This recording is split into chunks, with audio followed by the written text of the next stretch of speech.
বুঝছেন?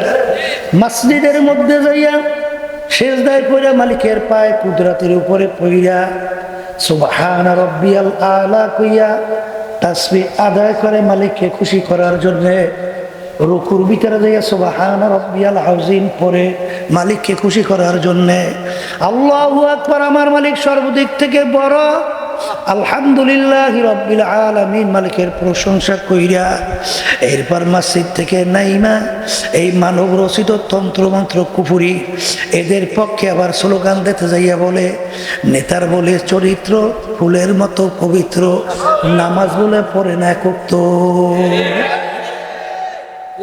আছে না? এখন কয় নৌকায় পাও দেশে আসতে কয়।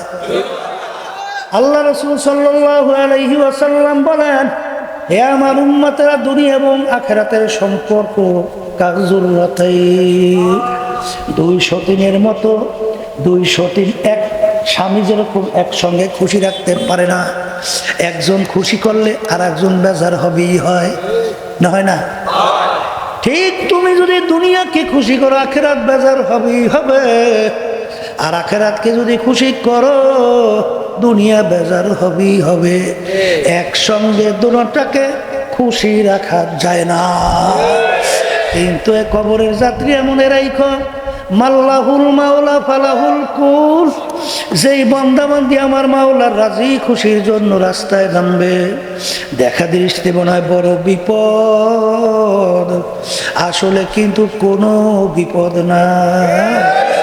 অনেক সময় দেখতাম আল্লাহর কুদু ফজলুল করিম রহমাতুল্লাহ আলাইহি অনেক সময় অনেক সিদ্ধান্তের ব্যাপারে আমরাও কিন্তু ভয় পাইতাম, মানুষ কি বলবে, ভবিষ্যৎ কি হবে। কিন্তু আল্লাহর কুতুবকে এক বিন্দু কোনো পেরেশানি আমরা দেখতাম না, কোনো পেরেশানি দেখতাম না।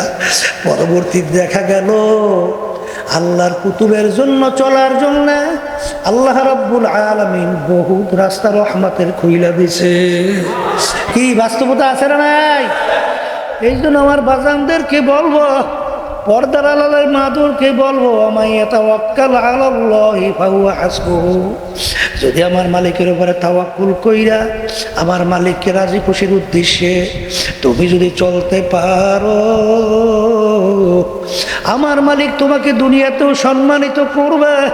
কারণ হাদিসের মধ্যে আসছে, আল্লাহ রাব্বুল আলামিন বান্দাবান্দি যখন তার হুকুম অনুযায়ী চলে, ওই বান্দাবান্দির প্রতি আমার মালিক খুশি হওয়ার পরে ফেরেশতাদের ভিতরে ঘোষণা করে, হে ফেরেশতারা, আমি ওই বান্দাকে বড় পছন্দ মোহাব্বত করি, আমার পক্ষ থেকে জানাইয়া দাও।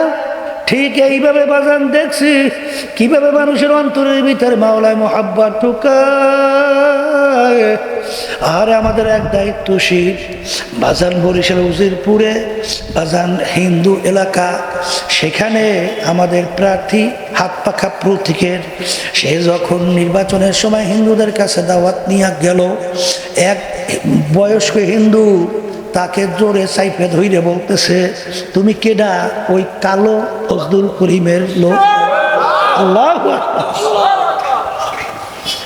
তখন ও আশ্চর্য হয়ে গেল, বলে কি, আহারে একজন হিন্দু মানুষ ফজলুল শরীফ সম্পর্কে সে কি বোঝে? তখন সে বলে, ফজলুল করিম সম্পর্কে আমি যা জানি তোমরা অত জানো না। অত বড় ভালো মানুষ আর কোনো দিন, কি জানি মন্তব্যটা পুরো মনে নাই। এক কথায় তোমাদেরকে সমর্থন করুন না, কাদেরকে করব? জোরে বলে কথা ঠিক না ভাই? ঠিক। এইটা কার ভিতর থেকে তৈরি করছেন? কে করছেন? আমি কিছুদিন আগে গেছিলাম জামালপুরে, মনে পড়ে, যখন মসজিদে উঠতেছি হঠাৎ এক হিন্দু এসে আমাকে ধরছে, হুজুর আপনি অমুক না? হ্যাঁ অমুক। হুজুর আমি কিন্তু হাত পাখা প্রতীক, এইটাকে আমি পছন্দ করি। দৌড়েই আছে, আমি উঠতেছি মসজিদ, এই সময় ধরছে। এই তাকে দাওয়াত দিছে কে? আমরা দিছি? ওই আল্লাহর পক্ষ থেকে এইভাবে অন্তর তৈরি হয়েছে। ঠিক আমার বাজানদেরকে বলবো, যারা নাকি দুনিয়াকে খুশি করার জন্য যারা বিভিন্ন বেলাইনে চলো, খসরাত দুনিয়া ওয়াল আখিরাহ, তারা দুনিয়াতেও ক্ষতিগ্রস্ত হবা, আখেরাতেও ক্ষতিগ্রস্ত হইয়া উঠবা। জোরে বলেন কথা ঠিক হবে ঠিক। এই জন্য আমার বাজানদেরকে বলবো, পর্দালে মা বোনদেরকে বলবো, ভালো করে মনকে বুঝাও, তারপর দুনিয়া থেকে বিদায় নিয়ে কবরে যাও। এখন শয়তান নাফস এবং মানুষ শয়তান, এর থেকে বাঁচার জন্যে আল্লাহ রাব্বুল আলামিন তার রসুলকে পাঠাইছেন, বুইস্তু মুআল্লিমান। আল্লাহ হাবিব বলেন, আমাকে ওস্তাদ হিসাবে আল্লাহ পাঠাইছেন। কিসের ওস্তাদ? কোনটা জান্নাতের রাস্তা, কোনটা জাহান্নামের রাস্তা, আমার মালিকের পরিচয় দেওয়ার জন্য, আমাদের কি করণীয় কি বর্জনীয় এবং দুনিয়া এবং আখিরাত সম্পর্কে আল্লাহর হাবিব বুঝাবার জন্য, শেখাবার জন্য এবং মালিকের পরিচয় ঘটাইয়া ঈমান নিয়ে কবরে যাওয়ার জন্য ওস্তাদ হিসেবে প্রশিক্ষণের জন্য পাঠাইছে। জোরে বলেন কথা ঠিক না বেঠে?